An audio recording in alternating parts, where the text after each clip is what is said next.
मुलगी बघायला गेल्यावर मुलीने असा प्रश्न विचारला की ज्यामुळे संपूर्ण राज्यात मुलीचं कौतुक। आजपर्यंतच्या इतिहासात कोणत्याच मुलीने तिला पाहायला आलेल्या मुलाला असा प्रश्न विचारला नव्हता, जो प्रश्न विचारण्याचं धाडस या मुलीनं केलं। राज्यातील सर्व मुली, सर्व पालकांना या मुलीचा अभिमान वाटू लागला। जेव्हा एका प्रसिद्ध उद्योगपतीचं कुटुंब एका गरीब मुलीला लग्नाची मागणी घालण्यासाठी आलं होतं, मुलगी पाहण्यासाठी आलेलं, त्यावेळेस हा अत्यंत आश्चर्यकारक प्रकार घडला। जेव्हा एका मुलीने एक असा प्रश्न विचारला जो आजपर्यंत कोणत्या मुलीनंच विचारला नव्हता, जे ऐकून ते उद्योगपती कुटुंब अगदी गार झालं। लग्नात विचारले जाणारे प्रमुख प्रश्न ज्या मुली विचारतात, मुलाचं शिक्षण किती, त्याला पगार किती, तो किती कमवतो, स्वतःचं घर आहे का, पण या मुलीने हे विचारलंच नाही। तिने एक असा वेगळा, असा नवीन प्रश्न विचारला की जो विचारण्याची डेअरिंग कोणती मुलगी करू शकत नाही। या एका प्रश्नामुळे ही मुलगी संपूर्ण महाराष्ट्रात व्हायरल झाली। आज या मुलीचं नाव कौतुकानं घेतलं जाते। मग काय घडलं त्या भेटीत? त्या मुलीने असा काय प्रश्न विचारला की यामुळे रातोरात हे प्रकरण फेसबुक, इंस्टाग्राम, व्हॉट्सअप आणि यूट्यूबवर प्रचंड व्हायरल झालं। सोशल मीडियावर तिचा हा प्रश्न फिरत आहे, तिचं हे वाक्य आता देशात ट्रेंडिंगवर आहे। हा धक्कादायक प्रश्न जेव्हा या मुलीने मुलाला विचारला, त्यानंतर पुढे काय झालं? त्या मुलीने त्या मुलाशी लग्न केलं का? त्या मुलाच्या कुटुंबियांची काय रिएक्शन होती? चला जाणून घेऊया संपूर्ण सविस्तर रिपोर्ट। एक उद्योगपतीचं कुटुंब, गडगंज संपत तब्बल 25 जण एका गरीब मुलीच्या घरी तिला पाहण्यासाठी आले होते। पण त्या मुलीच्या एका प्रश्नानं अख्खं वादळ निर्माण केलं। एका मध्यमवर्गीय घरातल्या त्या खोलीत जमलेल्या 25 लोकांच्या चेहऱ्यावर एक आश्चर्य होतं। त्या मुलीने विचारलेल्या प्रश्नानंतर इतकी शांतता होती की टाचणी पडली तरी आवाज आला होता। एका मध्यमवर्गीय घरात वाढलेली अंजली, तिने एक प्रश्न मुलाला विचारला आणि याच प्रश्नामुळे ही मुलगी संपूर्ण राज्यात कौतुकाचं कारण बनली। ही गोष्ट आहे अंजलीची, एका सामान्य घरात वाढलेली पण असामान्य स्वप्न पाहणारी मुलगी। समोर बसला होता विक्रम। तो दिवस तिच्यासाठी साधारण होता। तिला एक गडगंज संपत्ती असणाऱ्या मुलगा पाहायला येणार होता। तिच्या स्वप्नातला राजकुमार, गडगंज संपत्ती, एखाद्या पहिलवानासारखं त्याचं शरीर, त्याची स्वतःची एक कंपनी होती। एका बाजूला होती साधी तत्वावर चालणारी अंजली आणि दुसऱ्या बाजूला होता ऐश्वर्यात वाढलेला अतिशय सक्सेसफुल विक्रम। ही कहाणी स्वप्नातलीच होती। कोणत्याही मुलीने सहज याला होकार दिला असता। कोणतीही मुलगी काही न विचारता हो म्हणली असती। घरात नोकर चावकर, स्वयंपाक करण्याची गरज नाही, कुठलंही काम करायची गरज नाही, फक्त ऑर्डर द्यायची, सगळ्या गोष्टी जागेवर येणार। कोणत्याही मुलीसाठी हे स्वप्नातलं घर होतं। पण अंजलीने धाडस केलं तो प्रश्न विचारण्याची की ज्याने तिचं हे नातं मोडलं असतं, तिचं लग्न कधीच झालं नसतं। पण म्हणतात ना, इतिहासात अशाच लोकांचं नाव लक्षात ठेवलं जातं जे रिस्क घेतात, आणि म्हणूनच अस्मिताने ही रिस्क घेतली होती। त्या दिवशी तिला ते कुटुंब पाहायला येणार होतं आणि तिने सकाळीच ठरवलं होतं की आपण हा प्रश्न विचारायचा। मग तो प्रश्न तिने काय विचारला, त्यामुळे त्या कुटुंबाची बोलती बंद झाली, मुलाची तर तारांबळ झाली। काय उत्तर द्यावे त्याला कळेना। हा प्रश्न तिला नेमकं कुठून सुचला? काय प्रश्न विचारण्याचं कारण होतं? काय तिच्या मनात विचार होते? कारण की तिच्यासोबत 2 महिन्यापूर्वी एक भयंकर प्रकार घडला होता। 2 महिन्यापूर्वी तिच्या मैत्रिणीचं लग्न जमलं होतं, ते लग्न झालं होतं। ती त्या प्रक्रियेमध्ये त्या मैत्रिणी बरोबर होती, पण तिला त्याच्यात तो अनुभव आला होता आणि म्हणून तिने तो प्रश्न विचारला होता। 2 महिन्यापूर्वी अंजलीच्या आयुष्यात एक अशीच घटना घडली होती, जिने तिला श्रीमंती आणि सौंदर्यापलीकडचं एक भयानक सत्य दाखवलं होतं।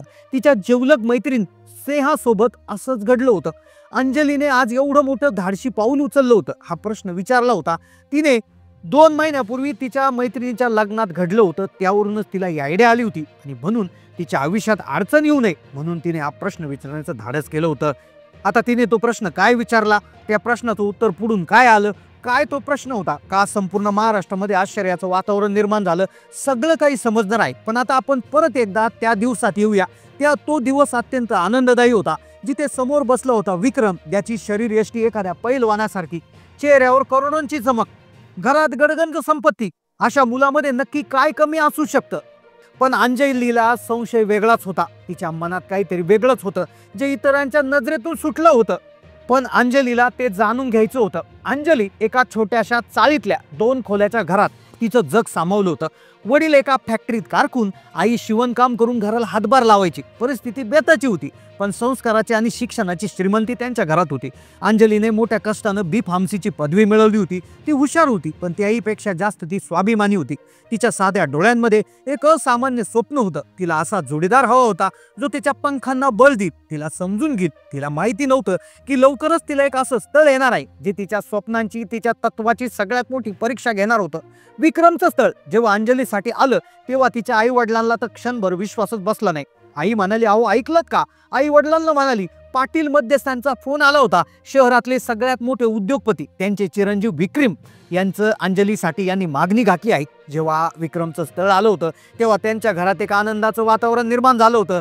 वडील म्हणाले, काय आपली अंजली आणि ते, आपण त्यांची बराबरी कसं काय करणार? अंजलीच्या आई वडिलांना वाटत होतं त्यांच्या तपश्चर्येचं फळ मिळालं. एवढं मोठं घर, एवढा गुणी मुलगा, यापेक्षा अजून काय हवं? पण कधी कधी म्हणतात ना, जे वरून सोन्यासारखं दिसतं ते आतून पोकळ असू शकतं. अंजलीला ही भीती वाटत होती. संपूर्ण घर आनंदात होतं. एका गडगंज श्रीमंतीवाला मुलगा आपल्या मुलीसाठी स्वतःहून चालून आला.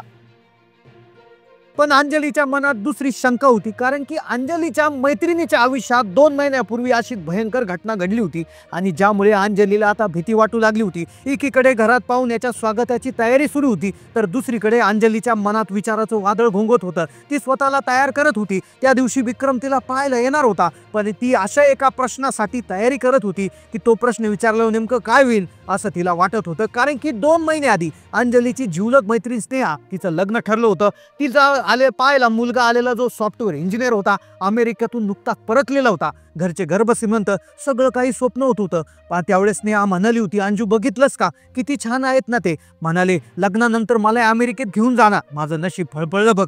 2 महिन्यापूर्वी तिची स्नेहा मैत्रीण आणि तिच्यात हा संवाद सुरू होता. स्नेहाला आलेलं जे स्थळ होतं तेही गडगंज संपत्तीवालं होतं. त्यांना खूप आनंद झाला होता, आपल्या मैत्रिणीचं चांगलं होतं. पण 2 महिन्यापूर्वी तिच्या मैत्रिणीसोबत ही घटना घडली होती आणि त्यामुळेच आता अंजली अजून जास्त सतर्क झाली होती.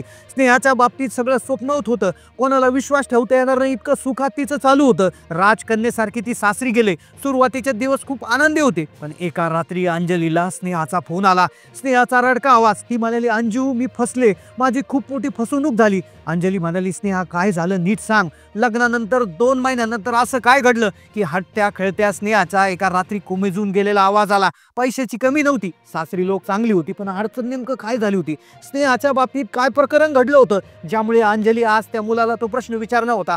अडचण होती स्नेहाच्या बाबतीत एक लपवलेलं सत्य होती. जेव्हा स्नेहा सांगू लागली की तिचा जो पती होता तो बाहेरून दिसणारा खूप धष्टपुष्ट व्यक्ती होता, पण त्याला प्रचंड व्यसन होते.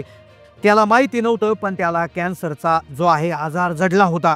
तो प्रचंड दारू प्यायचा, व्यसन करायचा, त्यामुळे त्याच्या शरीरात कॅन्सरमुळे त्याचं शरीर पोखरलं गेलं होतं. पैशाकडे पाहून मुलगी दिली, पण त्याच्या आरोग्यावर कोणाचंच लक्ष गेलं नव्हतं. मग म्हणूनच अंजलीने ठरवलं होतं की जो आज तिला मुलगा पाहायला येणार आहे त्याला तो हा प्रश्न विचारणार आहे. पैसे, प्रतिष्ठा, घरदार याच्या पलीकडचा तो प्रश्न होता.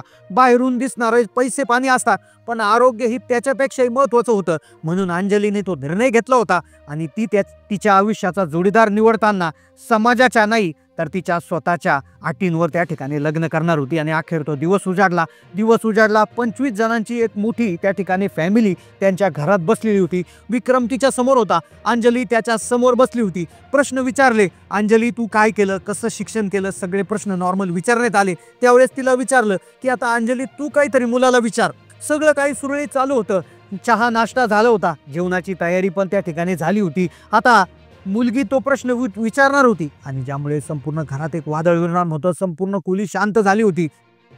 सगळं झालं आणि मुलीने शेवटी एक प्रश्न विचारला.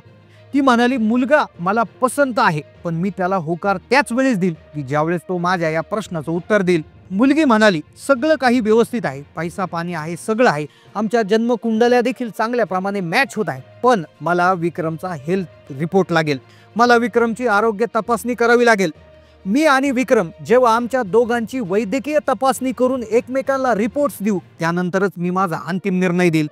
मुलगी विक्रमचा आरोग्य तपासणीचा रिपोर्ट मागित होती. मुलाला कोणता रोग आहे की काय? असा तिचा डाऊट होता. इतिहासात पहिल्यांदाच मुलीने कुंडलीऐवजी मुलाच्या पैशा पाण्याऐवजी हेल्थ रिपोर्ट मागितला होता, आरोग्याची हे मागवली होती. विक्रमच्या घरच्यांनाही त्या ठिकाणी अपमानित झाल्यासारखं वाटलं. त्याचे वडील म्हणू लागले, आमचा मुलगा काय रोगी आहे का? तुम्हाला लाज वाटत नाही का विचारताना? तुम्ही आमचा मान ठेवला नाही, तुम्ही आमचा अपमान करत आहे. चला रे, आपल्याला नाही करायची सोयरी. असं म्हणून ते स्थळ आता त्या ठिकाणी बाहेर निघू लागलं होतं.